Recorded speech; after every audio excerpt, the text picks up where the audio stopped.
صدق اللہ البصیر القدیر وصدق رسوله الرشید النذیر والحمد للہ رب العالمین۔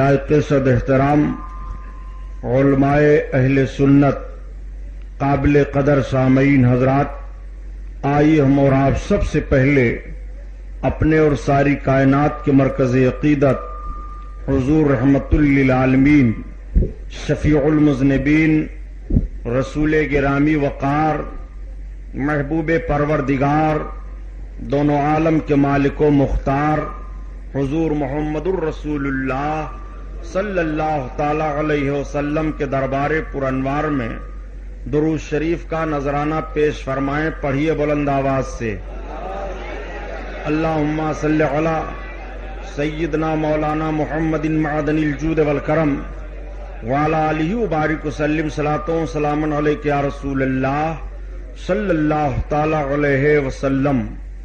خیر و برکت کے لیے پورا مجمع اور درود پاک پڑھ لیجئے۔ اللہم صلی علی سیدنا و مولانا محمد معدن الجود والکرم وعلی آلہ وبارک وسلم صلاۃ و سلام علیک یا رسول اللہ صلی اللہ تعالی علیہ وسلم۔ حضرات، جشن عید میلاد النبی صلی اللہ تعالی علیہ وسلم کے 9 روزہ پروگرام کا آج یہ 7واں جلسہ ہے، جس میں ہم اور آپ شرکت کی سعادت حاصل کیے ہوئے ہیں۔ اللہ تعالیٰ اس مقدس محفل کو قبول فرمائے اور ہمارے اور آپ کے لیے ذریعہ نجات بنائے۔ تو آئیے حسب معمول نعت پاک رسول صلی اللہ تعالی علیہ وسلم کے چند اشعار سنیے، اس کے بعد پھر گفتگو آگے بڑھے۔ درود شریف پڑھ لیجئے۔ اللہم صلی علی سیدنا مولانا محمد معدن الجود والکرم وعلی آلہ وبارک وسلم صلاۃ و سلام علیک یا حبیب اللہ۔ دل ہے بے قرار آقا، دل ہے بے قرار، دل ہے بے قرار آقا، دل ہے بے قرار، دیکھنے کو طیبہ کی بہار،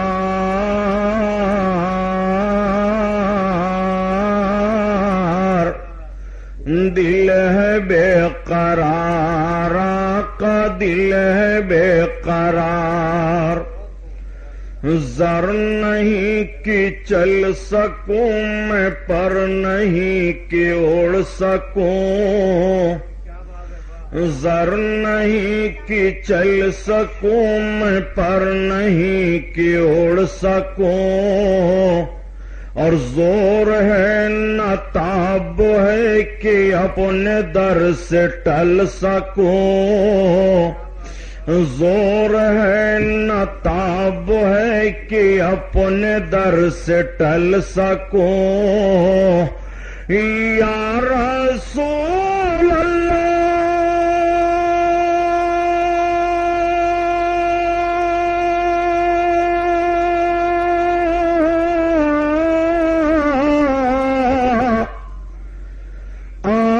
گر کرم کرے تو در پہ میں مچل سکوں، آپ گر کرم کرے تو در پہ میں مچل سکوں، در پہ میں مچل سکوں، اپنی بے کسی پہ ہوں حضور اشک بار، دل ہے بے قرار آقا، دل ہے بے قرار، دیکھنے کو طیبہ کی بہار، دل ہے بے قرار آقا، دل ہے بے قرار، آپ نے بلایا جنہیں وہ خوش نصیب ہیں، وہ خدا کے پیارے ہیں جو آپ سے قریب ہیں، آپ نے بلایا جنہیں وہ خوش نصیب ہیں، وہ خدا کے پیارے ہیں جو آپ سے قریب ہیں، یا حبیب اللہ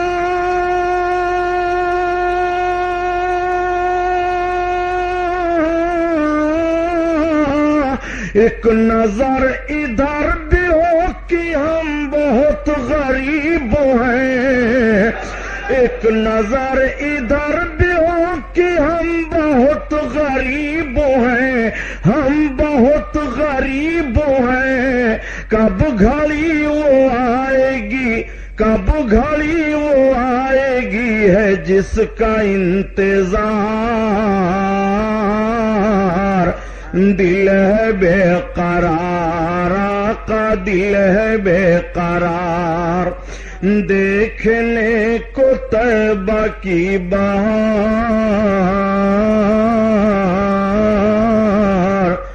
دل ہے بے قرار، آقا دل ہے بے قرار، شامیانہ رحمتی وہاں پہ ہے تنا ہوا، شامیانہ رحمتی یہاں بھی ہے تنا ہوا، مجمع ملائکہ وہاں پہ ہے لگا ہوا، مجمع ملائکہ یہاں بھی ہے لگا ہوا، ہر کوئی بیکار، ہر کوئی بیکاری اس در کا ہے بنا ہوا، نور سے بھرا ہوا، نور سے بھرا ہوا مدینے کا دیار، دل ہے بے قرار، آقا دل ہے بے قرار، دیکھنے کو طیبہ کی بہار، دل ہے بے قرار، آقا دل ہے بے قرار، دل ہے بے قرار۔ درود پاک۔ اللہم صلی علی سیدنا مولانا محمد معدن الجود والکرم وعلی آلہ وبارک وسلم، صلاۃ و سلام علیک یا رسول اللہ صلی اللہ تعالی علیہ وسلم۔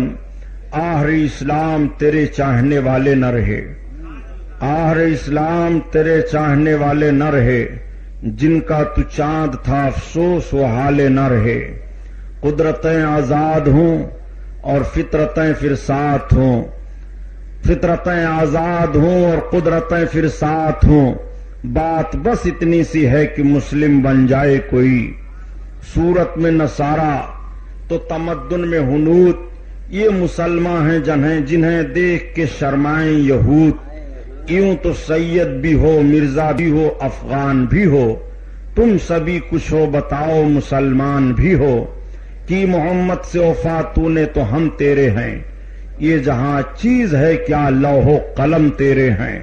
حضرات، پرسوں کی تقریر میں نے عرض کیا تھا کہ آقا کریم صلی اللہ تعالی علیہ وسلم مدینہ طیبہ ہجرت فرما کر تشریف فرما ہوئے، مقام قبا سے میرے سرکار مدینہ طیبہ میں رونق افروز ہیں، آقا کریم صلی اللہ تعالی علیہ وسلم کی بارگاہ میں حاضر ہو کر کے لوگ اسلام قبول کر رہے ہیں، بچے آ رہے ہیں، بوڑھے آ رہے ہیں، نوجوان آ رہے ہیں، عورتیں حاضر ہو رہی ہیں، اسلام بڑھتا چلا جا رہا ہے۔ جب یہودیوں نے مدینہ شریف کے دیکھا کہ مکہ سے محمد ہجرت کر کے آئے ہیں اور اپنا دین اس طرح سے وہ پھیلا رہے ہیں، اگر ان کے دین کے تعلق سے کچھ روک و تھام کا معاملہ نہ ہوا تو ان کا دین سارے دینوں پر غالب آ جائے گا۔ آقا کریم صلی اللہ تعالی علیہ وسلم کی بارگاہ میں کئی یہودی عالم حاضر ہوئے اور وہ بھی سرکار کی بارگاہ میں حاضر ہو کر اسلام قبول کیے۔ جس میں سے حضرت عبداللہ ابن سلام رضی اللہ تعالیٰ عنہ ہیں، جو تورات و انجیل کے بہت زبردست عالم تھے۔ وہ آقا کریم کی بارگاہ میں جب حاضر ہوئے اور اسلام قبول کیے تو سرکار نے ارشاد فرمایا، سرکار سے عرض کرتے ہیں یا رسول اللہ، آپ کو سارے یہود پہچانتے ہیں، یہود کے علماء پہچانتے ہیں، لیکن حسد اور بغض و کینہ کی بنیاد پر آپ کو نبی نہیں مانتے۔ یا رسول اللہ میں عرض کروں کیسے وہ آپ کو پہچانتے ہیں؟ سرکار نے فرمایا بتاؤ۔ عرض کرتے ہیں یا رسول اللہ میں یہیں مکان میں چھپ جاتا ہوں، اور جب آ جائیں یہود عالم آپ انہیں بلوائیں، ان سے پوچھیں تو وہ ساری باتیں بتاتے چلے جائیں گے۔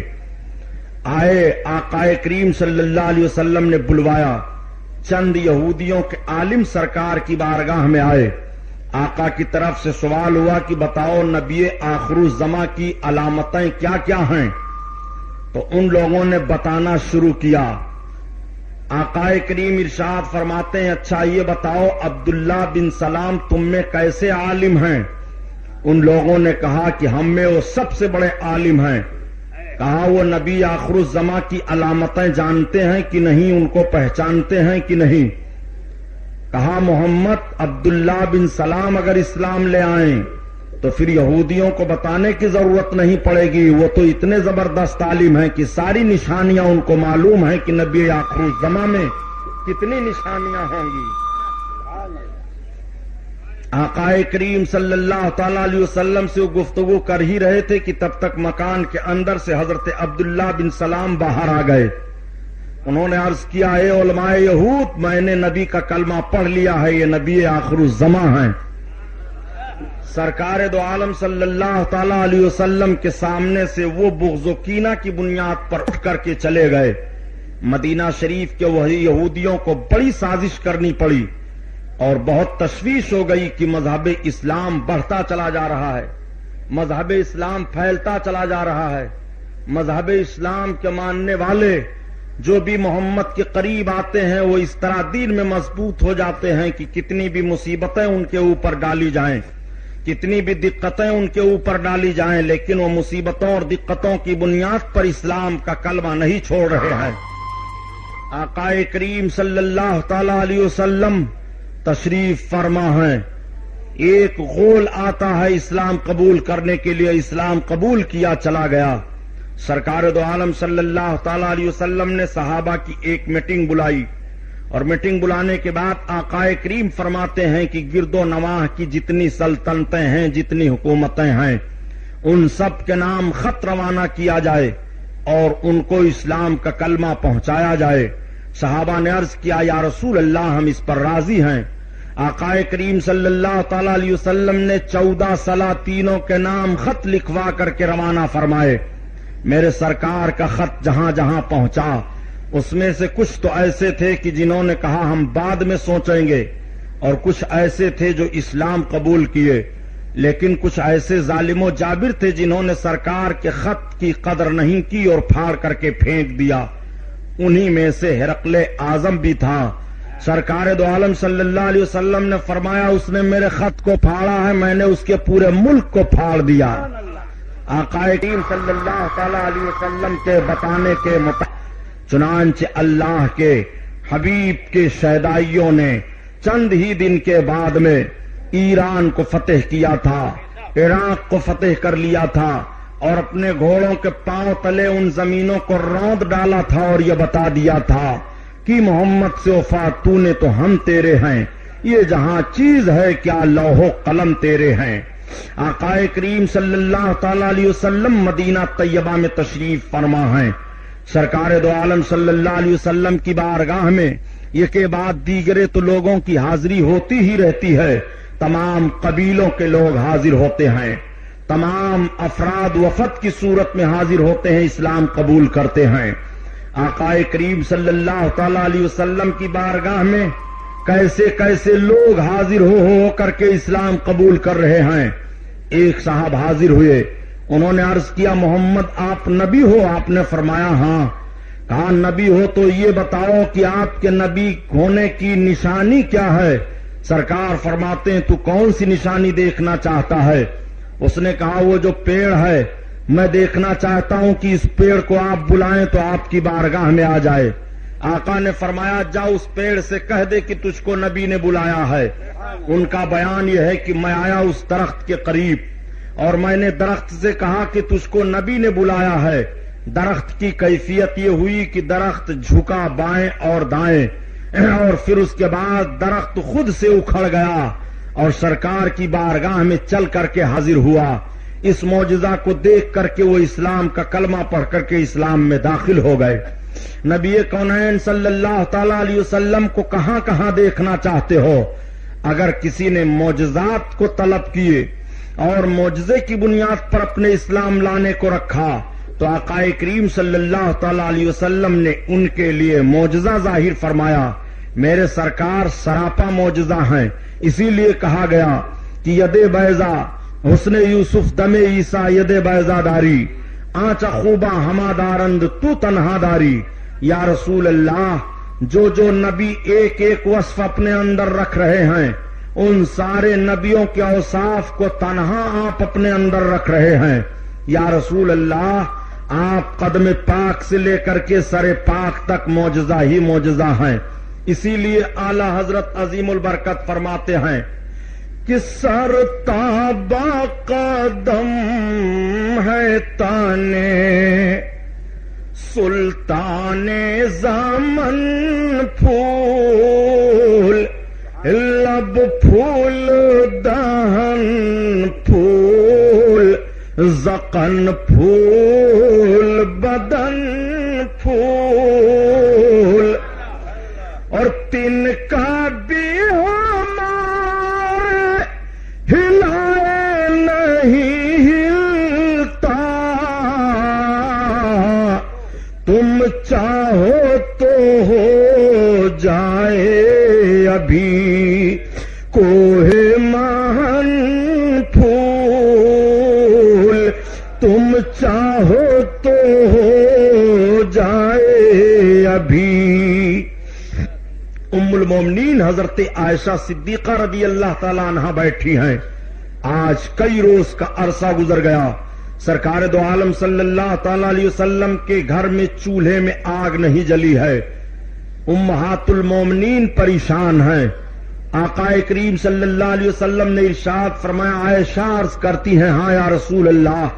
سرکار فرماتے ہیں یا عائشہ لو شئت مئی لسارت جبال الذہب، اے عائشہ اگر میں چاہوں تو میرے ساتھ سونے کے پہاڑ چلائیں۔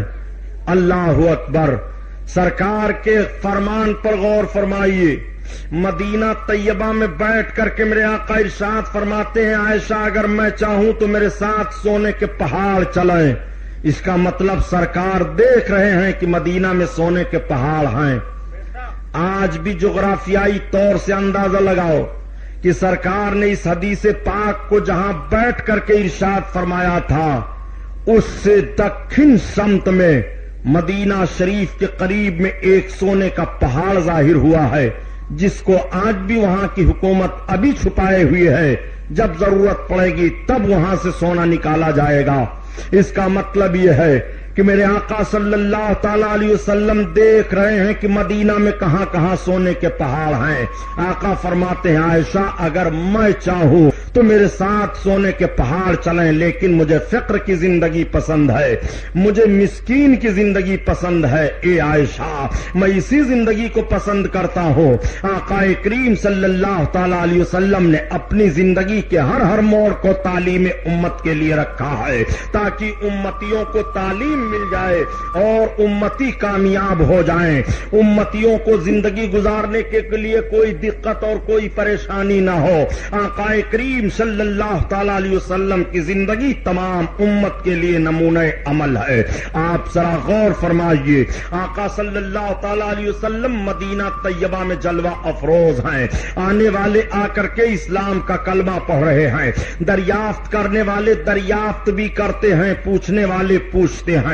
میرے سرکار جب مکہ سے مدینہ طیبہ میں آئے تھے تو آقا کی عمر شریف کتنی تھی؟ میرے سرکار 50 برس کی عمر میں ہجرت کر کے مدینہ طیبہ طیبہ آئے 10 برس تک نبوت کے اعلان کی زندگی نبی نے مکہ میں گزاری ہے، اور 13 برس تک میرے سرکار مدینہ طیبہ میں اعلان نبوت کی زندگی گزار رہے ہیں۔ نبوت والی زندگی سرکار کی 23 برس کی ہے، اور مکمل زندگی پاک آقا کریم صلی اللہ تعالی علیہ وسلم کی 63 برس کی ہے۔ آقا صلی اللہ تعالی علیہ وسلم مدینہ طیبہ میں جلوہ افروز ہیں۔ آقا کریم صلی اللہ علیہ وسلم کو اطلاع دی جاتی ہے کہ یا رسول اللہ، ابو سفیان اپنے مال تجارت کو لے کر کے مدینہ کے قریب سے فلاں راستے سے گزرنے والا ہے۔ آقا صلی اللہ تعالی علیہ وسلم نے صحابہ سے ارشاد فرمایا کہ ابو سفیان کا راستہ روکا جائے، اس لیے کہ ابو سفیان کے کچھ آدمیوں نے سرکار کے صحابہ کو ستایا تھا، اور سرکار کے صحابہ کے کچھ اونٹوں کو لے کر کے چلے گئے تھے۔ آقا صلی اللہ علیہ وسلم کو جب پتا چلا کہ شام سے تجارت کر کے ابو سفیان آ رہے ہیں اور ان کا راستہ مدینہ کے قریب سے وہی ہے، تو سرکار نے فرمایا راستہ روک لو۔ نبی کونین صلی اللہ علیہ وسلم کے فرمان کے مطابق جب صحابہ راستہ روکنے کے لیے چلے تو ابو سفیان کو کسی طرح سے اطلاع مل گئی۔ ابو سفیان نے راستہ بدل دیا اور راستہ بدل کر کے مکہ پہنچ گئے۔ یہ کون ابو سفیان ہیں؟ یہ ابو سفیان حضرت امیر معاویہ کے باپ ہیں۔ یہ وہ حضرت ابو سفیان ہیں جو ابھی اسلام نہیں لائے ہیں، بعد میں یہ بھی اسلام لائے اور عظیم صحابی بنے، لیکن یہی حضرت ابو سفیان ہیں۔ جب مکہ میں پہنچے تو مکہ کے کافروں کو اکٹھا کیا، اور اکٹھا کرنے کے بعد ابو سفیان نے مکہ کے کافروں سے کہا کہ سنو، دیکھو محمد کے حالات کو دیکھو، وہ کس طرح سے ہم پر چڑھائی کرنے کا پروگرام بنا رہے ہیں۔ دیکھو مدینہ چلے گئے، مدینہ میں ان کے ماننے والوں کی کتنی جمعیت ہو گئی ہے، لہذا ایک کام کیا جائے کہ مدینہ میں چڑھ کر کے محمد کا مقابلہ کیا جائے۔ 1000 کفار تیار ہو گئے، اس میں ابو جہل ہے، اس میں عتبہ ہے، اس میں شیبہ ہے، اس میں ابو سفیان ہیں، اس میں بڑے بڑے سردار مکہ کے ہیں، بڑے بڑے کافر ہیں۔ 1000 کی جمعیت لے کر کے مدینہ طیبہ کی طرف سرکار پر چڑھائی کرنے کے لیے یہ پہلا دستہ کافروں کو رسول اللہ صلی اللہ تعالی علیہ وسلم کے خلاف جا رہا ہے۔ یہ پہلی جنگ مذہب اسلام میں ہونے جا رہی ہے۔ پہلے جنگ کا نقشہ آپ سامنے رکھیں۔ آقا کریم صلی اللہ تعالی علیہ وسلم کو اطلاع مل جاتی ہے کہ کفاران مکہ 1000 کی تعداد میں مدینہ طیبہ پر چڑھائی کر رہے ہیں۔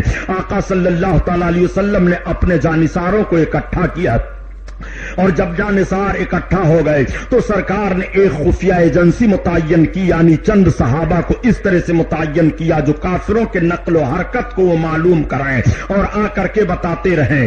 اب آپ ذرا ذہن و فکر پر زور لگائیے اور مجھے بتائیے، آج کچھ لوگ جب کہہ دیا کرتے ہیں کہ جناب ہمیں جفا کشی سے مطلب کیا ہے، ہم تو عبادت و ریاضت میں رہیں گے، میں آپ سے پوچھنا چاہتا ہوں نبی سے زیادہ عابد و زاہد کون ہوگا؟ نبی کونین سے بڑا عبادت گزار کون ہوگا؟ میرے سرکار سے زیادہ نماز پڑھنے والا کون ہوگا؟ نبی سے زیادہ صابر و شاکر کون ہوگا؟ لیکن دیکھو میرے سرکار کی مقدس زندگی نمونہ عمل ہے۔ ایک طرف نبی عبادت والی زندگی تمہیں دے رہے ہیں تو دوسری طرف نبی کی جنگ والی زندگی بھی ملاحظہ کرو۔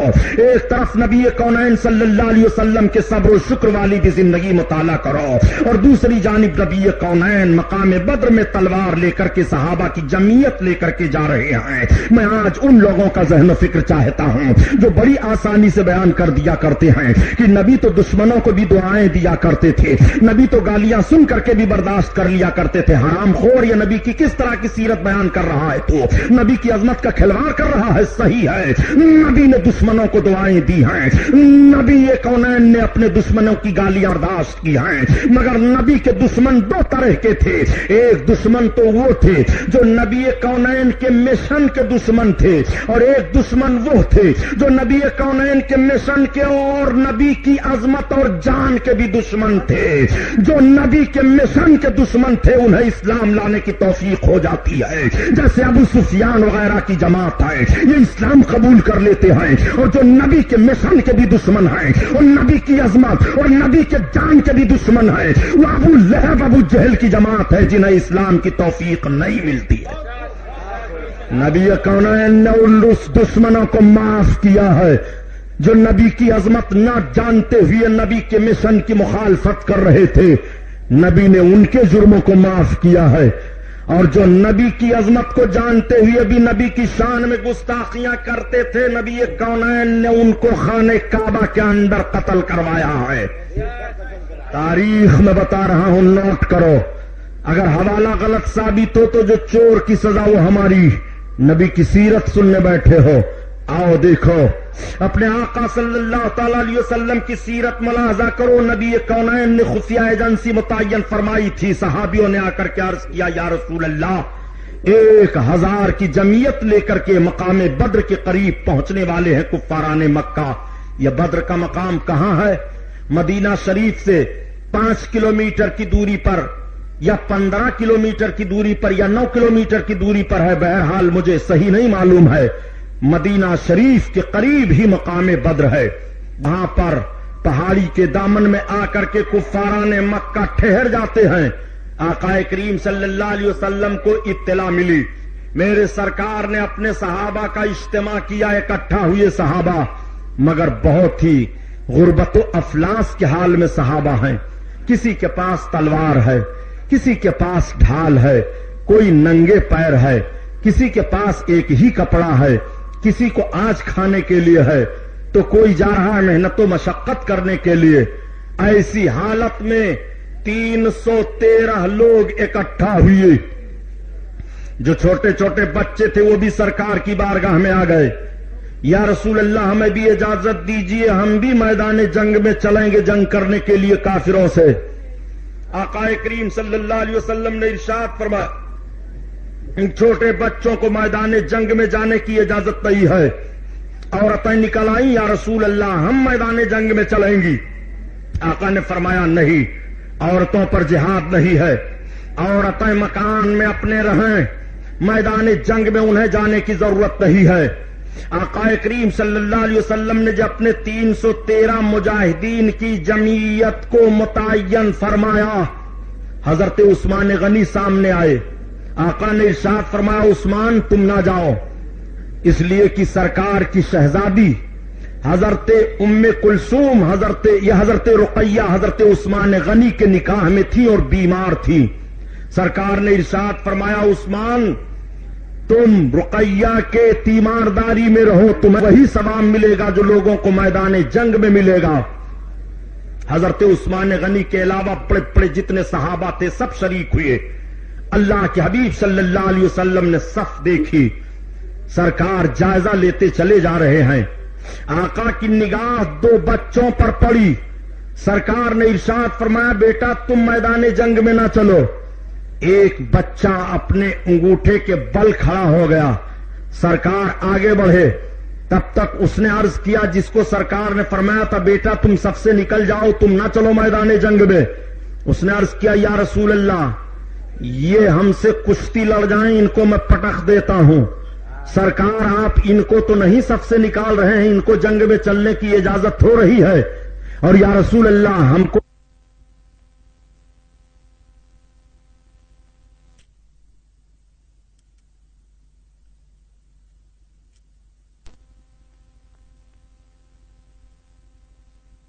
یہ مجھ سے نہیں جیتتے ہیں۔ سرکار نے فرمایا اچھا آؤ باہر آؤ، دونوں باہر ہوئے۔ سرکار نے فرمایا کشتی لڑو، دونوں لڑے تو واقعی انہوں نے زمین پر انہیں پٹخ دیا۔ سرکار خوش ہو گئے، آقا نے فرمایا چلو تم دونوں چلو میدان جنگ میں۔ یہ دونوں بچے بھی میدان جنگ میں جا رہے ہیں۔ صحابہ کی پوری جمعیت جا کر کے مقام بدر میں ٹھہر جاتی ہے۔ نبی کونین صلی اللہ تعالی علیہ وسلم کو تمام دشمن گھیرے میں لینے کی کوشش کر رہے ہیں۔ صحابہ آپس میں طے کرنے لگے کہ نبی کونین صلی اللہ تعالی علیہ وسلم کے خیمے کے قریب کون رہے گا، تو کسی کی ہمت نہیں ہو رہی تھی، اس لیے کہ 1000 کفاروں کی جمعیت سب کے سب سرکار ہی پر یلغار کرنا چاہتے ہیں۔ اس دن حضرت ابو بکر صدیق فرماتے ہیں، میں نے عرض کیا کہ میں اپنے آقا کے قریب رہوں گا۔ صحابہ کہتے ہیں کہ اچھوں کے دل ہل رہے تھے، نبی کونین کے قریب رہنے کے لیے، لیکن ابو بکر کا یہ کلیجہ تھا، انہوں نے کہا میں اپنے سرکار کے خیمے کے قریب رہوں گا۔ چنانچہ آقا کریم صلی اللہ علیہ وسلم کے خیمے کے قریب رہ کر کے پاسبانی کی ذمہ داری حضرت ابو بکر صدیق رضی اللہ تعالیٰ عنہ لے لیتے ہیں۔ یہ پہلی جنگ اسلام کی ہونے جا رہی ہے۔ آقا نے فرمایا پتہ لگاؤ کفار کتنے ہیں۔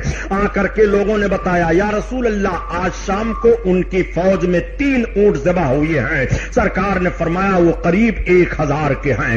آقا صلی اللہ تعالی علیہ وسلم رات میں اپنے رب کی عبادت کر رہے ہیں، صحابہ آپس میں گفتگو کر رہے ہیں، کفاران مکہ جنگ کی تیاری کر رہے ہیں۔ پہلے زمینی لڑائی تھی، یکا دکا پہلے لڑتے تھے، اس کے بعد ہلہ بول کر کے حملہ کیا جاتا تھا فوج پر، اور فوج کا ایک سپہ سالار ادھر سے ہوتا تھا ایک ادھر سے ہوتا تھا۔ اس طرح جنگ کا نقشہ پہلے تھا۔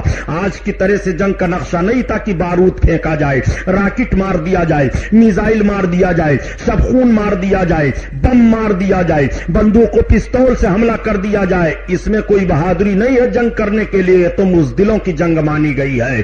یہ جنگ وہ جنگ ہے جو آمنے سامنے بہادری کی جنگ ہو رہی ہے، آمنے سامنے تلواریں چل رہی ہیں، اپنی طاقت و قوت کا جوہر آمنے سامنے دکھانے والے دکھا رہے۔ آج پریشان کر دیا اس آدمی نے۔ درود شریف پڑھو، اللہم صلی علی سیدنا مولانا محمد معدن الجود والکرم وعلی آلہ وبارک وسلم صلاۃ و سلام علیک یا رسول اللہ صلی اللہ تعالی علیہ وسلم۔ آقا کریم صلی اللہ تعالی علیہ وسلم تمام صحابہ کو ملاحظہ کرتے ہیں۔ دیکھنے کے بعد میرے سرکار نے حضرت عمر فاروق اعظم کو بلایا، عمر ابن خطاب ادھر آؤ۔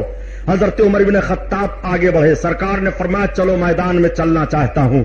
اب آقا کے ساتھ میدان میں گئے، سرکار کے دستے پاک میں ایک چھڑی ہے۔ میرے آقا میدان بدر میں کھڑے ہو کر کے ایک جگہ ایک دائرہ کھینچتے ہیں اور ارشاد فرماتے ہیں عمر کل ابو جہل اسی کے اندر مارا جائے گا، مرنے والا کل مرے گا، خبر آج نبی دے رہے ہیں۔ اور کسے کہتے ہیں علم غیب، یہی وجہ ہے جو میں کہتا ہوں ان نجد کی بدماش اولادوں سے پوچھو، اور کسے غیب کا علم کہتے ہیں۔ نبی کونین صلی اللہ علیہ وسلم نے گول دائرہ کھینچتے ہوئے فرمایا اس میں فلاں کافر مارا جائے گا۔ اللہ کے حبیب حضرت عمر ہی سے کیوں کہہ رہے ہیں کہ عمر کل ابو جہل اس میں مارا جائے گا؟ ایک بات یہ بھی سوچ لو کہ ابو جہل سگا ماموں ہے حضرت عمر فاروق اعظم کا۔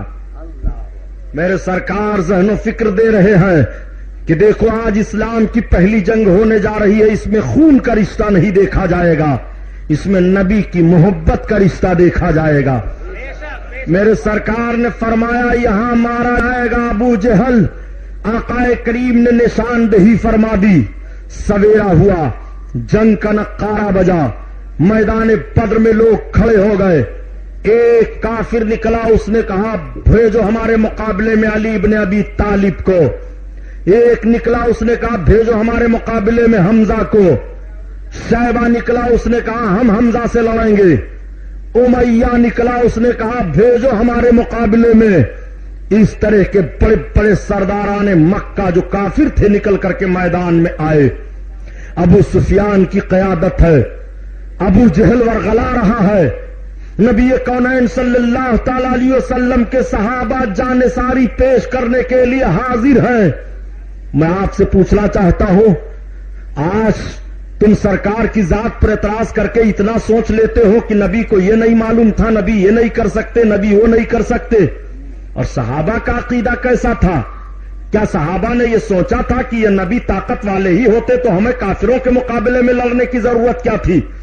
محمد جب تمہارے اندر اتنی طاقت نہیں ہے کہ تم ابو جہل کو بلا لڑے بھیڑے زمین پر مار سکو تو ہم تمہارا ساتھ نہیں دیں گے، یہ سوچ سکتے تھے، لیکن نہیں۔ صحابہ کا ایمان ہے، صحابہ دیکھ رہے ہیں کہ یہ مذہب اسلام ہے، نبی کی زندگی امتیوں کے لیے نمونہ عمل ہے، نبی وہی فرما دیتے تو سارے کافروں کو زمین نگل جاتی، لیکن نبی کی زندگی نمونہ عمل ہے۔ نبی کے حیات ظاہری کے بعد بھی اسلامی جنگیں ہونی ہیں، اس لیے آج جنگ ہو رہی ہے تاکہ اسلام کے مالک ماننے والوں کو ذہن مل جائے اور اسلام کے ماننے والوں کو فکر مل جائے کہ نبی کے نام پر اس طرح سے قربان ہوا جاتا ہے کہ صحابہ نبی کو دیکھتے ہوئے نبی کے نام پر قربان ہو رہے ہیں، اور آج ہمارے درمیان میں میرے آقا ظاہری نگاہوں کے سامنے نہیں ہیں، آج بھی ہم اس میں محمد پر مرنے کے لیے تیار ہیں۔ قوت عشق سے ہر پست کو بالا کر دے اور دہر میں اس میں محمد سے اجالا کر دے۔ آقا کریم صلی اللہ علیہ وسلم کے جانثار کے بعد دیگر کافروں سے جنگ شروع ہوئی۔ نبی کونین اپنے خیمے میں ہیں، حضرت ابوبکر صدیق اپنی تلوار لے کر کے سرکار کے خیمے کے گرد گھوم رہے ہیں۔ میرے سرکار نے اپنے سر کو سجدہ میں رکھا، عرض کیا پروردگار یہ 313 تیرے نہتھے بندے ہیں، اگر آج یہ اس میدان میں شکست کھا گئے تو پھر دنیا میں تیرا سجدہ کون کرے گا؟ مولا تیرا نام کون لے گا؟ اے پروردگار اپنے ان بندوں کو تو فتح و نصرت عطا فرما، اپنا وعدہ پورا فرما دے۔ رب قرآن میں بیان فرماتا ہے 1000 فرشتوں کی لشکر اتر جاتی ہے صحابہ کی مدد کے لیے۔ میدان بدر میں حضرت حمزہ نے شیبہ کو مارا، حضرت بلال نے اپنے اس کفران حالت میں آقا امیہ غلام کو امیہ کو مارا، بڑے بڑے صحابیوں نے بڑے بڑے کافروں کو مارا۔ میدان بدر کا نقشہ بدل دیا، تلوار اس طرح سے چل رہی تھی، جنگ ایسے ہو رہی تھی کہ ایک صحابی ہیں، ایک دشمن کا تیر لگا، ان کی آنکھ نکل آئی، آنکھ کا ڈھیلا لیا اور لے کر کے سیدھے سرکار کی بارگاہ میں حاضر ہو گئے۔ یا رسول اللہ دشمن کا تیر میری آنکھ میں لگ گیا، میری آنکھ نکل آئی ہے۔ آقا نے فرمایا لاؤ آنکھ مجھے لاؤ۔ آنکھ انہوں نے سرکار کے دستے پاک میں رکھ دیا۔ آقا فرماتے آؤ قریب آؤ، جب قریب گئے تو سرکار نے اپنا لعاب شریف لیا اور ان کے آنکھ کے گڑھے میں لگا کر کے آنکھ کو بیٹھا دیا۔ صحابی بیان فرماتے ہیں فوراً زخم ختم ہو گیا اور اس آنکھ سے اتنی روشنی ہو گئی کہ پہلے والی آنکھ سے اس آنکھ سے میں زیادہ دیکھنے لگا۔ یہ نبی کونین کی طاقت و قوت ہے۔ مقام بدر میں جنگ ہو رہی ہے، مرہم پٹی بھی ہو رہی ہے۔ مقام بدر میں صحابہ نے یہ نہیں جانا تھا نبی مجبور ہیں، وہاں کوئی اسپتال نہیں تھا کہ نبی کی بارگاہ میں ہم کیسے جائیں۔ ایک صحابی دوڑے دوڑے آئے، عرض کرتے ہیں یا رسول اللہ میری تلوار ٹوٹ گئی ہے، میرے ہاتھ میں اگر کوئی مجھے تلوار مل جائے تو میں کافروں کے مقابلے میں اور لڑوں گا۔ ایک کھجور کی لکڑی پڑی تھی، نبی نے اس کھجور کی لکڑی کو اٹھایا، کہا لو یہ تمہارے لیے تلوار ہے۔ صحابی بیان کرتے ہیں کہ جیسے میں نے اپنے ہاتھ میں کھجور کی لکڑی لیا وہ حقیقت میں تلوار بن گئی اور وہ لے کر کے میدان جنگ میں چلے گئے۔ اللہ اکبر، اس طرح سے دیوانے اپنے آقا کے معجزات کو بھی دیکھ رہے ہیں۔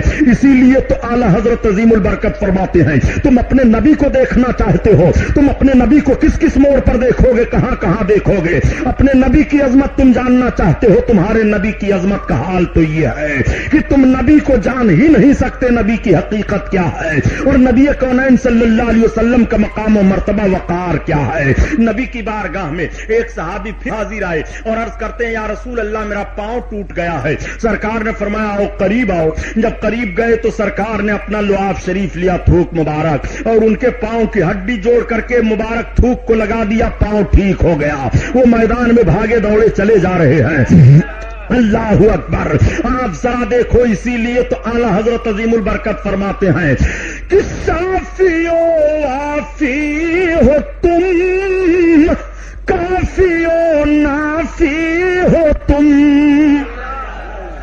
یا رسول اللہ شافی و عافی ہو تم اور کافی و نافی ہو تم، درد کو کر دو دوا تم پہ کرو درود۔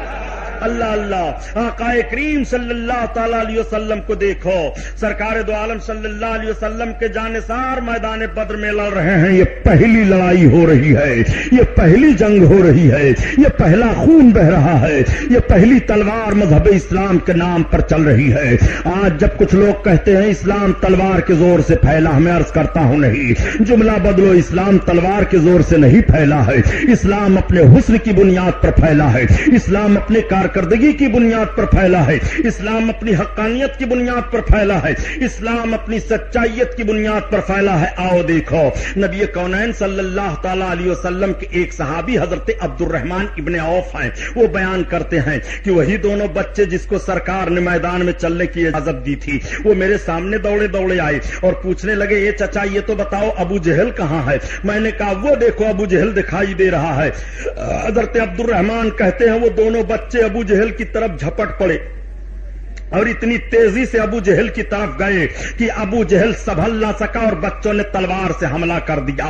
حضرت عبد الرحمن کہتے ہیں میں نے ان بچوں سے پوچھا، بیٹو تم کیا کرو گے ابو جہل کو پوچھ کر کے؟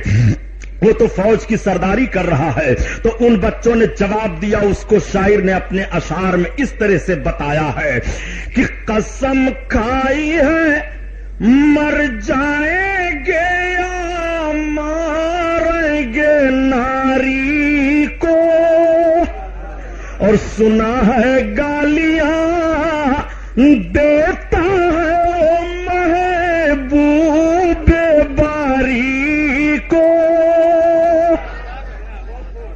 وہ دونوں بچے جھپٹ کر کے ابو جہل پر حملہ آور ہوئے، اور جب ابو جہل پر حملہ آور ہوئے تو سنبھل نہ سکا، بچوں نے زخمی کر دیا، وہ زمین پر گر پڑا۔ حضرت عبداللہ ابن مسعود پہنچ کر کے ابو جہل کی گردن کاٹ دیتے ہیں۔ جنگ کا نقشہ بدل گیا، جنگ مسلمانوں نے جیت لی، کفار بھاگنے لگے۔ آقا کریم صلی اللہ علیہ وسلم کے جانثاروں نے گرفتار کرنا شروع کیا، 70 لوگوں کو گرفتار کر لیا اور کافی لوگ مارے گئے۔ مکہ میں کفار کے اوپر سراسیمگی کا حال تھا، دہشت میں آ گئے سب کہ محمد کے جانثاروں نے مختصر جماعت تھی لیکن 1000 پر فتح حاصل کر لی ہے، ایسی نوعیت ہو گئی۔ اب جب یہ 70 گرفتار کیے گئے تو آؤ دیکھو، آقا کریم صلی اللہ تعالی علیہ وسلم کے داماد حضرت عمرو بن عاص بھی انہی 70 میں سے ہیں۔ حضرت عمرو بن عاص سامنے لائے گئے، سرکار کے چچا حضرت عباس بھی اسی میں ہیں، وہ بھی آئے تھے پہلے کافروں کی طرف سے۔ آقا کریم صلی اللہ علیہ وسلم کے سامنے سب پیش کیے گئے، مشورہ ہونے لگا کہ ان 70 کے تعلق سے کیا کیا جائے۔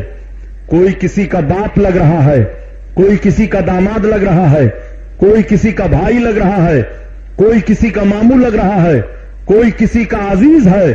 حضرت عمر فاروق اعظم نے عرض کیا، یا رسول اللہ اس میں جو جس کا رشتہ دار ہے ہر رشتہ دار اپنے رشتہ دار کو قتل کرے۔ جوش ایمانی ملاحظہ فرمائیے، یہی مقام بدر ہے۔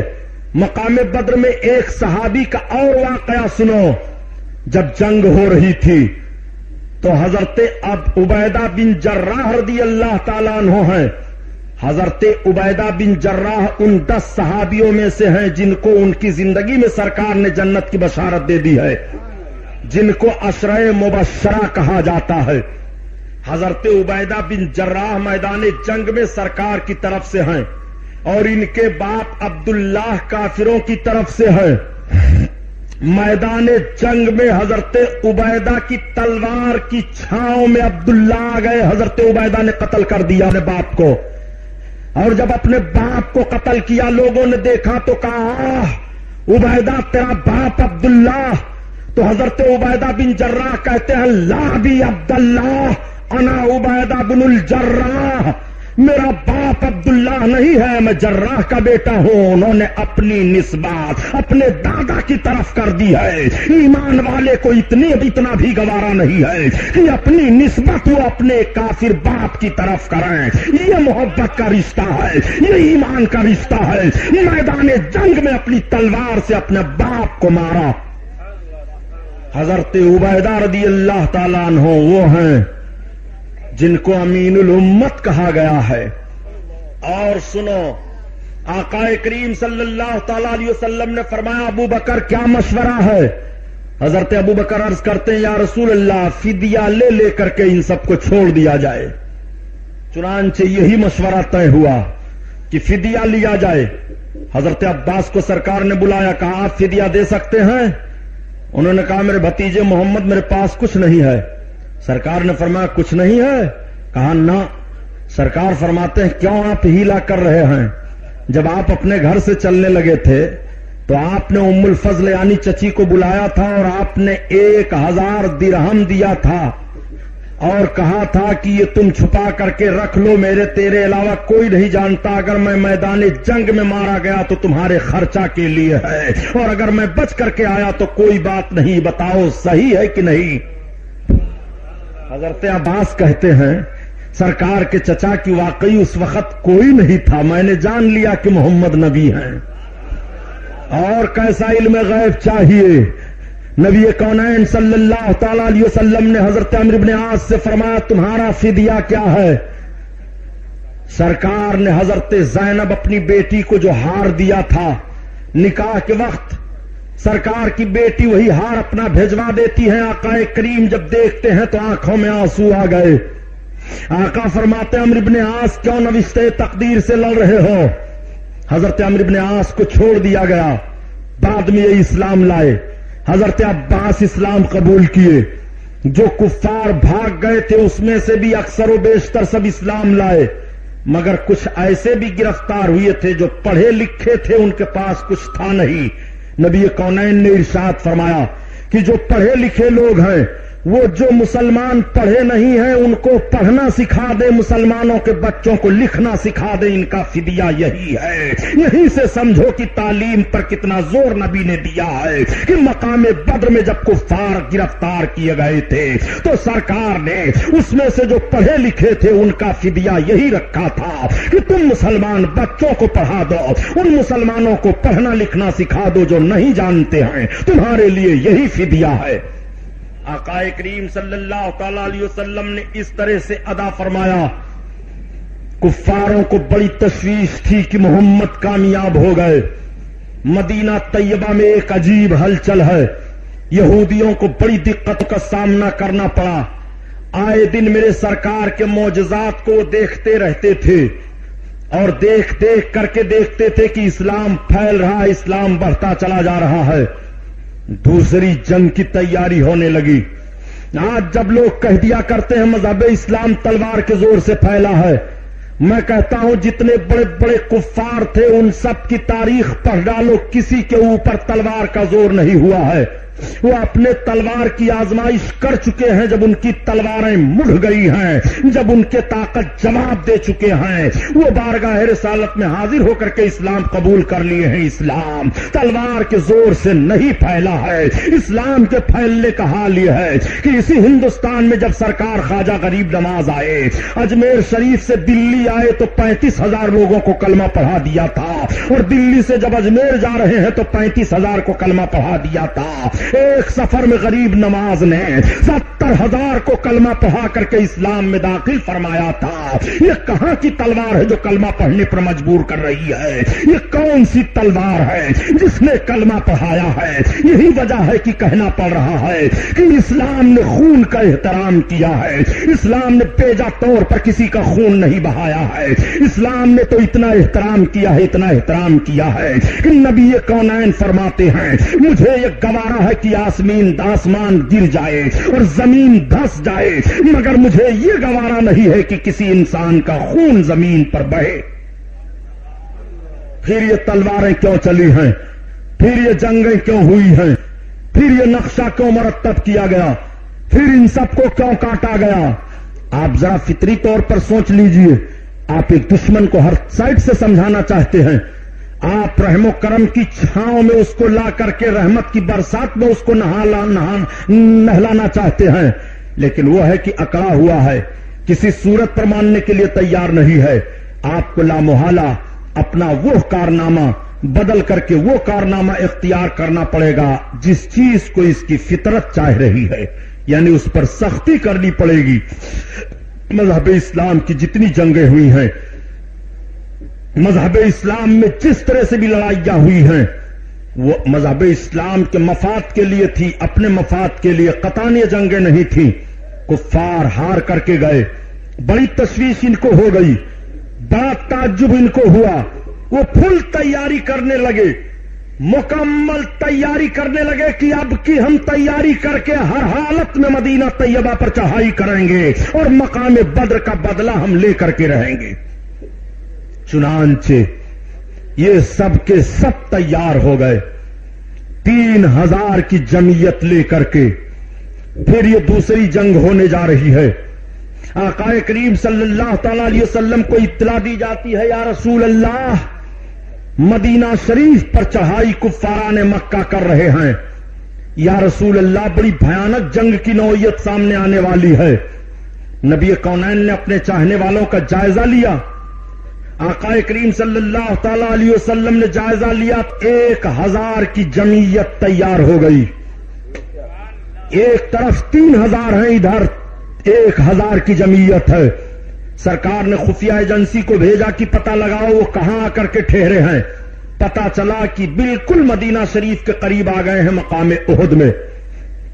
یہ وہی احد ہے جہاں پر حاجی لوگ زیارت کرنے کے لیے جاتے ہیں. مدینہ شریف سے چند کلومیٹر کی دوری پر مقام احد ہے.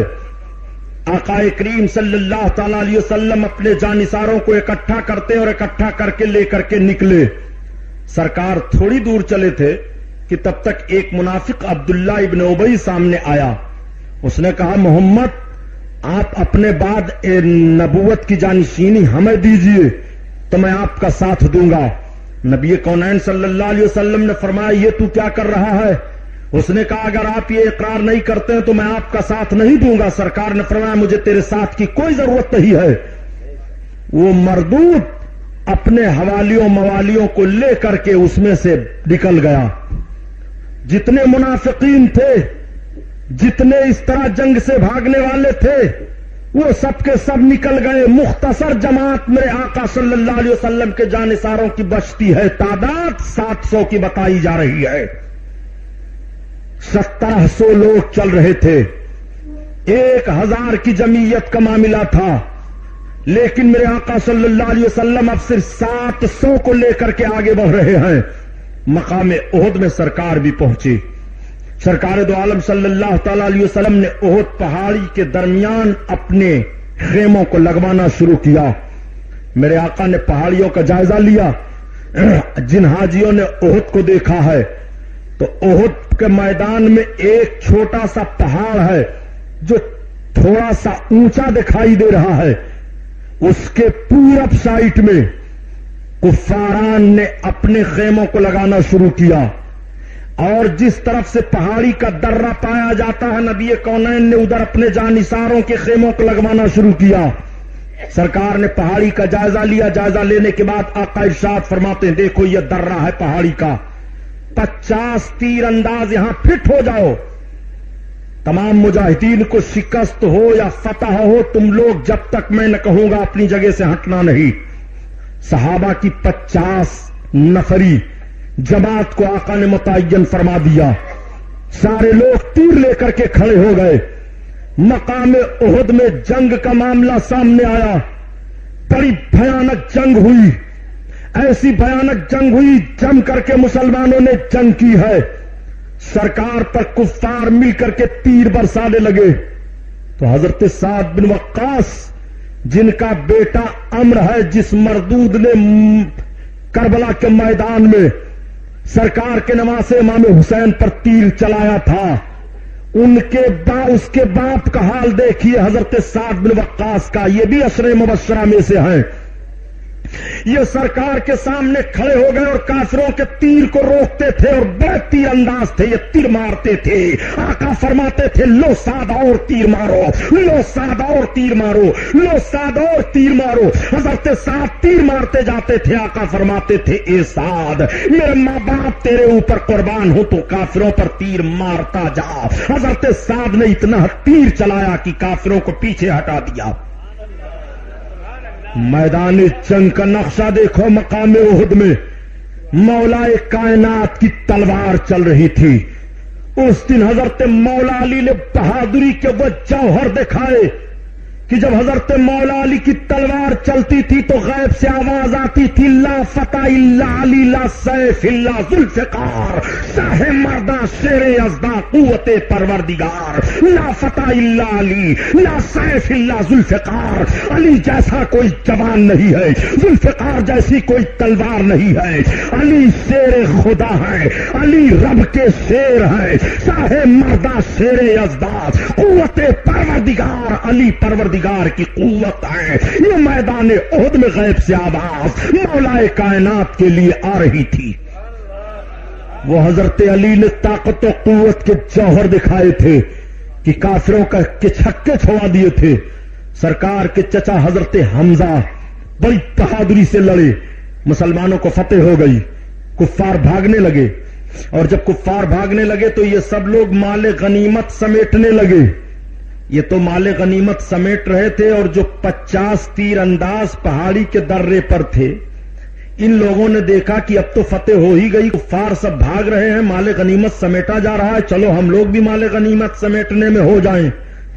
حضرت عبداللہ ایک صحابی ہیں، انہوں نے روکا، کہا خبردار بڑھنا نہیں، سرکار نے منع فرمایا ہے۔ مگر کچھ نوجوان تھے جوش میں، وہ نہیں مانے، انہوں نے حد کو توڑ دیا، آئے مال غنیمت سمیٹنے لگے۔ اس وقت حضرت خالد بن ولید اسلام نہیں لائے تھے۔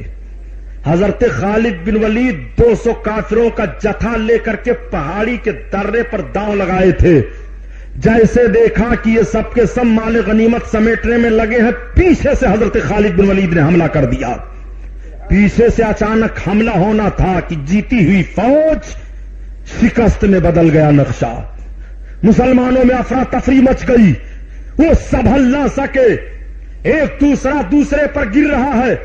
آقا کریم چند بڑے بڑے صحابہ کو لے کر کے پہاڑی کے اوپر جانے لگے، ظالموں نے تیر برسایا تھا۔ میرے سرکار ایک گڑھے میں تشریف لے آئے تھے، اسی جنگ میں نبی کونین کے 2 دندان مبارک بھی شہید ہوئے تھے۔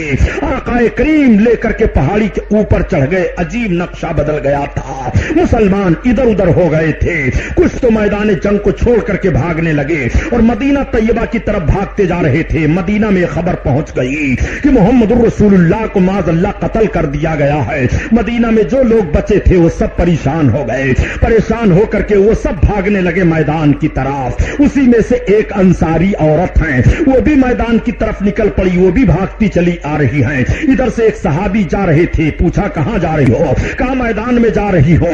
بتاؤ میرے سرکار کا حال کیا ہے؟ کہا تمہارے شوہر شہید کر دیے گئے، تمہارے باپ شہید کر دیے گئے، تمہارے بھائی شہید کر دیے گئے۔ خاتون نے کہا میرے تینوں شہید کر دیے گئے۔ کہا ہاں، کہا یہ تو بتاؤ کہ رسول اللہ کا حال کیا ہے؟ تو انہوں نے کہا الحمدللہ سرکار صحیح اور سلامت ہیں۔ تو خاتون نے کہا جب نبی صحیح اور سلامت ہیں تو مجھے کوئی غم نہیں ہے، اگرچہ بھائی شہید کر دیا گیا، اگرچہ شوہر شہید کر دیا گیا، اگرچہ میرا باپ شہید کر دیا گیا۔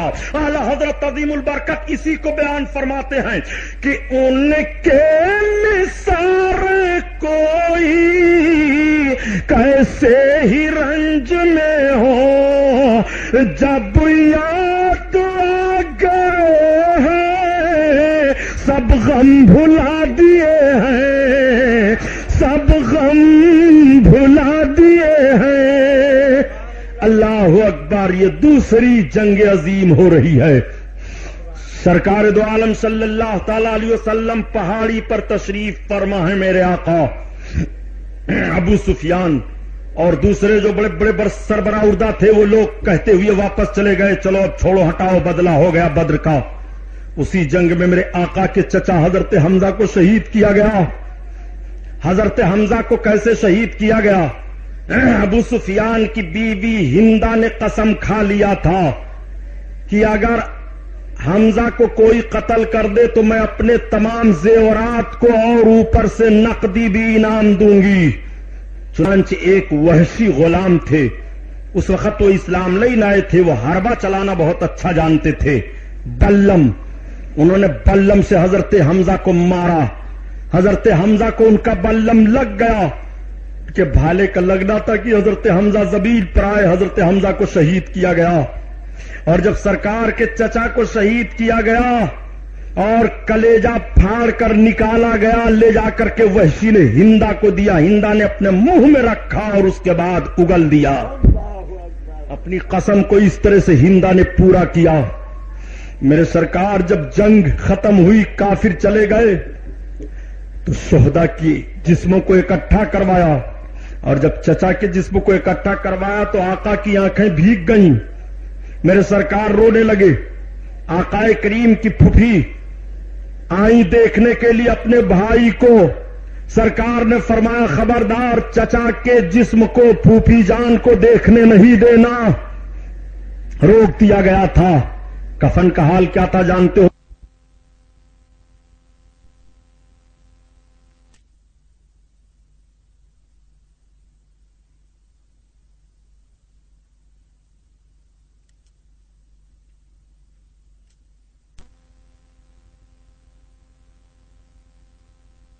جاتا تھا اور پیر ڈھکا جاتا تھا تو سر کا حصہ کھل جاتا تھا، پیر پر گھاس رکھی گئی اور قبر انور میں آپ کو رکھا گیا۔ وہی مقام احد ہے جہاں پر حضرت امیر حمزہ کی قبر شریف آج بھی ہے، لیکن نجدیوں نے قبر کے نشان کو مٹا دیا ہے، جالی لگا دیا ہے لوہے کی۔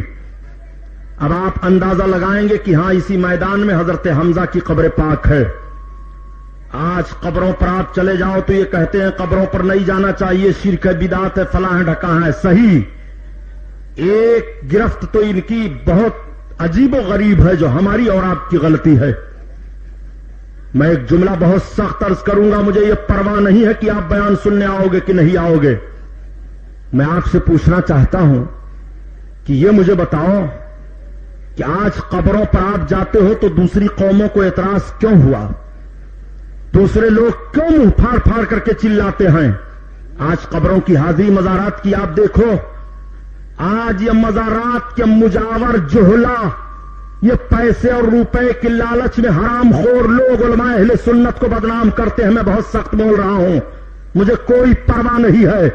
عورت جب کسی مزار پر جانے کے لیے اپنے گھر سے قدم نکالتی ہے تو قدم قدم پر فرشتوں کی لعنت ہوتی ہے اور صاحب مسجد کی لعنت ہوتی ہے۔ مجھے تعجب ہے کہ اتنی سختی سے مزاروں پر عورتوں کو جانے کے لیے روکا گیا ہے، مگر ہر مزار پر عورت کی بھیڑ لگی ہوئی ہے، ہر مزار پر عورتوں کے پشت پر مورچھل مارے جا رہے ہیں۔ یہ جہلا مجاوروں کے کرتوت کو لے کر کے سنیوں پر اعتراض کیا جاتا ہے اور اعلی حضرت کو تعلق سے اعتراض کیا جاتا ہے۔ میں پوچھتا ہوں، اعلی حضرت تمہارے باپ کے غلام ہیں کہ قوالی تم کرو، عورتوں کو مزار پر تم بھیجو، لوبان تم سلگاؤ، اگربتی کا معاملہ تم رکھو، تعزیہ داری کا معاملہ تم رکھو، خرافات تم کرو، ڈھول تاشا تم پیٹو، اور بدنام اعلی حضرت کو کیا جاتا ہے۔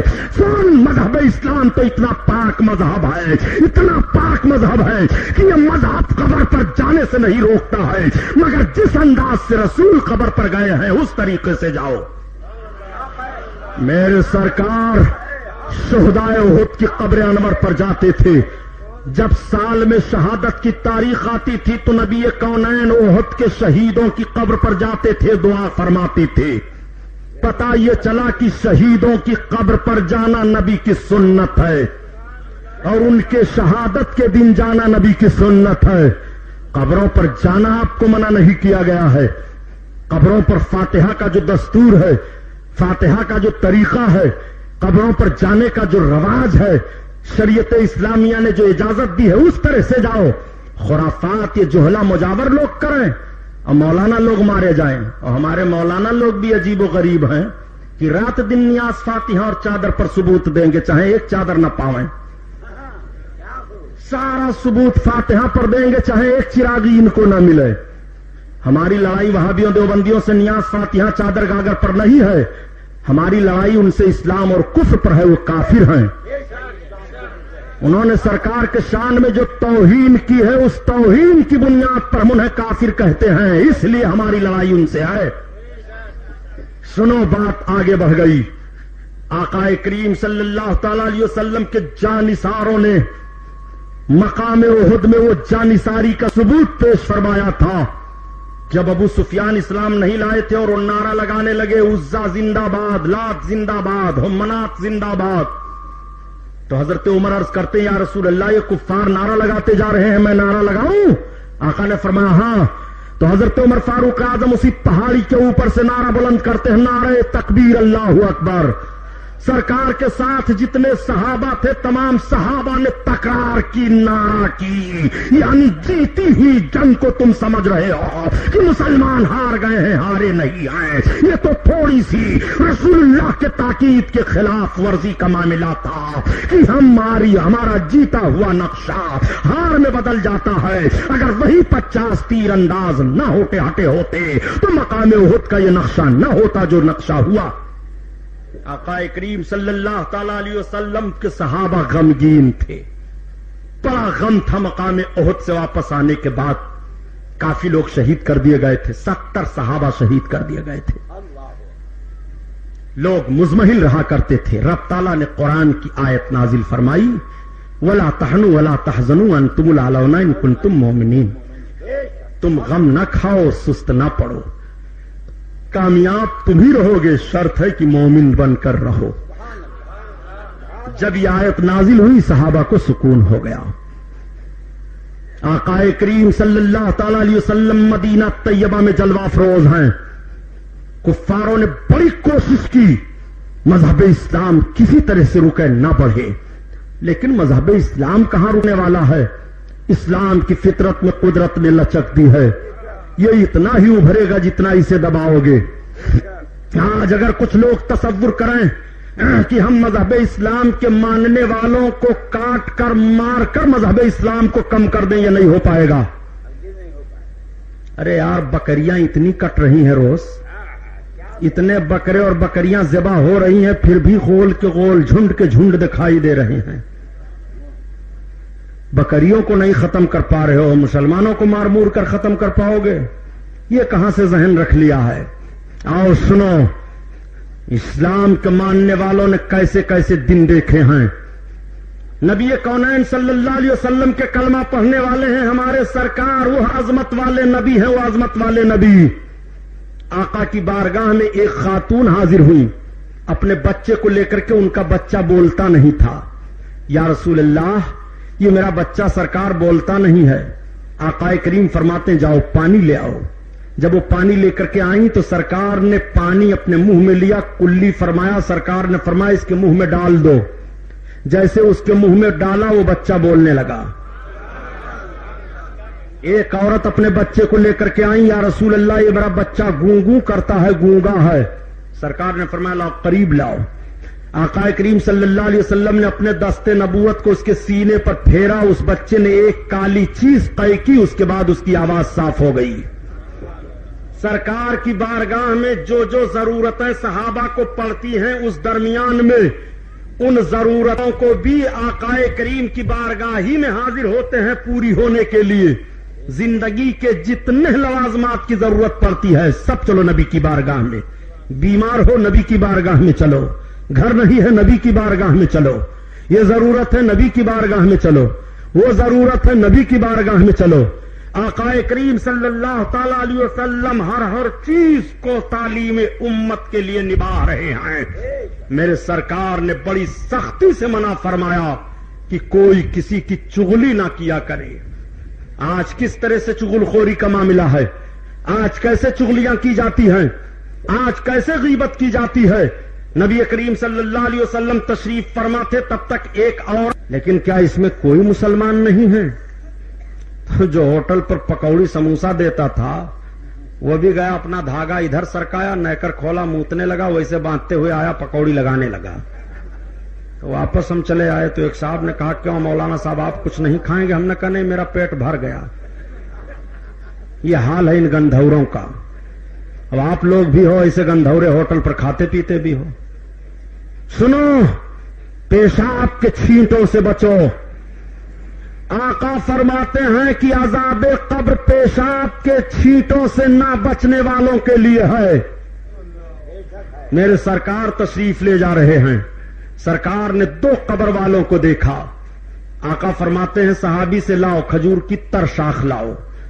کھجور کی ایک تر شاخ دی گئی، ہری ٹہنی، سرکار نے اس کا 2 حصہ کیا، ایک قبر پر رکھ دیا، ایک قبر پر رکھ دیا۔ آقا نے فرمایا جانتے ہو اس قبر میں چغل خور ہے، اور اس قبر میں ایک ہے جو پیشاب کے چھینٹے سے نہیں بچتا تھا. اس معمولی گناہ کی بنیاد پر ان دونوں پر عذاب ہو رہا ہے. اب میں نے کھجور کی ٹہنیوں کو رکھ دیا ہے، جب تک یہ ٹہنیاں ہری رہیں گی، رب کی تسبیح و تحلیل کریں گی، ان کا عذاب کم ہو جائے گا. یہ حدیث شریف ہے، مشکات میں ہے، مشکات میں. اب ذرا نبی کی نبوت والی نگاہ دیکھو. میرے سرکار قبر کے اندر عذاب ہو رہا ہے، دیکھ رہے ہیں. آقا کریم صلی اللہ تعالی علیہ وسلم عذاب قبر کو ملاحظہ فرما رہے ہیں اور بتا رہے ہیں ایک پیشاب کے چھینٹے سے نہیں بچتا تھا، عذاب پا رہا ہے، اور دوسرا چغلخوری کیا کرتا تھا، قبر میں عذاب پا رہا ہے. لیکن ایک سوال ہی بڑا بھیانک ہوتا ہے دیوبندیوں کی طرف سے کہ جب آپ کے رسول اتنے ہی قابل ہیں تو تر ٹہنی توڑ کر رکھنے کی ضرورت کیا تھی؟ ویسے ہی چلے گئے تھے، کھڑے ہو گئے تھے، دعا کر دیتے، عذاب کم ہو جاتا. ہے نا سوال؟ ہے بھائی، وہ سوال پر سوال کرتے رہتے ہیں، پھلجھڑی چھوڑ دیتے ہیں، بس آپ اسی میں پریشان رہتے ہو. پھلجھڑی چھوڑتے ہیں. یہ نجد کی بدماش اولادوں کے ذہن و فکر کو کیا کہا جائے. سنو، میرے سرکار صلی اللہ تعالی علیہ وسلم کھڑے ہو جاتے اور میرے آقا کے کھڑے ہونے سے ہی عذاب کم ہوا تو انہی دونوں قبروں کے لوگوں کا عذاب کم ہوتا. مگر نبی ترشاخ کو رکھ دے رہے ہیں تعلیم امت کے لیے، تاکہ تم جن جن قبروں پر تر چیزوں کو رکھو گے یہ تر چیزیں تسبیح و تحلیل کرتی رہیں گی. اگر صاحب قبر عذاب والا ہے تو اس کے عذاب میں کمی ہو جائے گی، اور ثواب والا ہے تو اس کے درجات بلند ہوتے رہیں گے.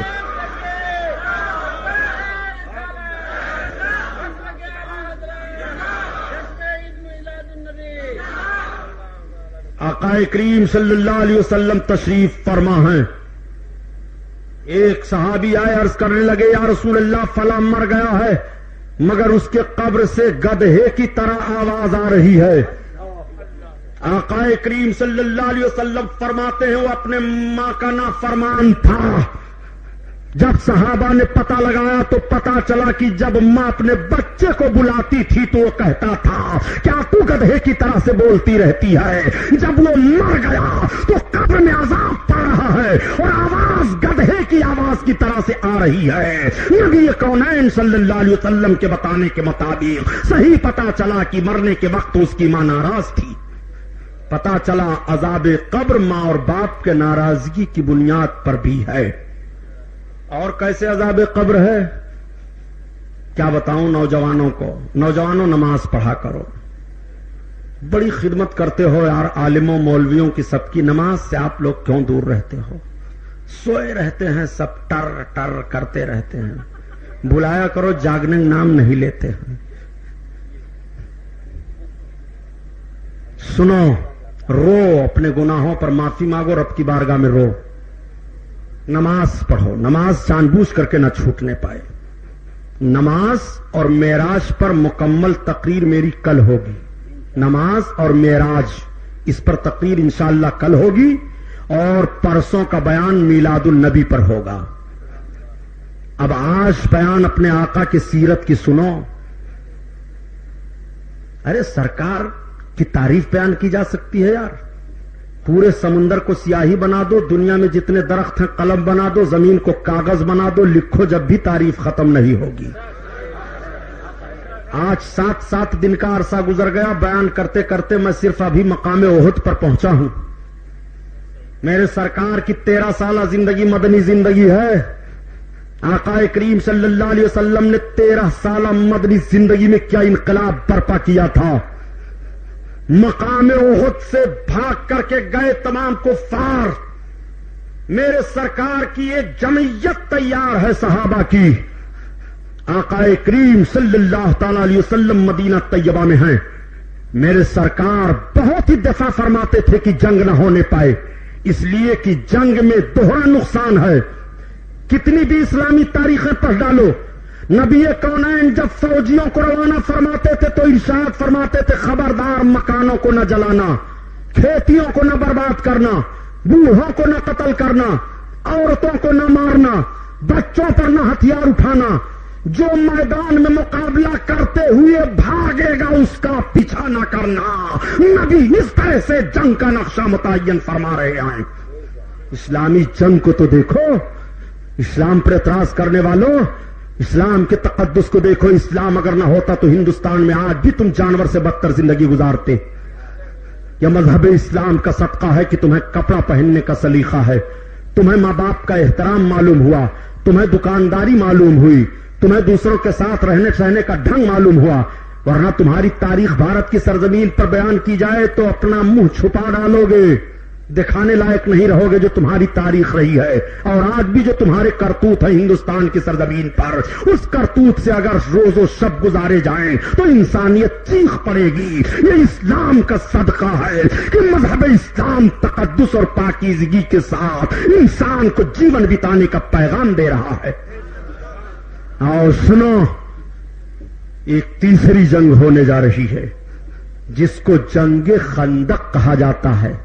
غزوہ خندق. یہ جنگ کیسے ہوئی؟ دیکھا کفاران مکہ نے کی کامیابی نہیں ملی، محمد کے ماننے والے بڑھتے چلے جا رہے ہیں، جانثار بڑھتے چلے جا رہے ہیں. اور کیسے بڑھتے چلے جا رہے ہیں جانتے ہو؟ تمام کفاران مکہ نے حضرت عروہ بن مسعود کو بھیجا، کہا مکہ سے تم مدینہ چلے جاؤ، ذرا دیکھ تو آؤ محمد کی حالت کیا ہے، ان کے ماننے والے محمد کے ساتھ کیسے رہتے ہیں. سنو اس کا پیغام دینے والے مسلمانوں، وہابیوں نجدیوں کے عقیدوں کی بنیاد پر اپنے ایمان کو خراب نہ کرو. آؤ دیکھو محبت رسول کا پیغام دیکھو. یہ قوم چلاتی رہتی ہے کہ ہم بھی تو نبی سے محبت کرتے ہیں. حرام خور، نبی سے تو محبت کرتا ہے تو یہ فرقہ بندی کیسے ہوئی؟ نبی سے تو محبت کر رہا ہے تو یہ جنگ کیسے ہو رہی ہے؟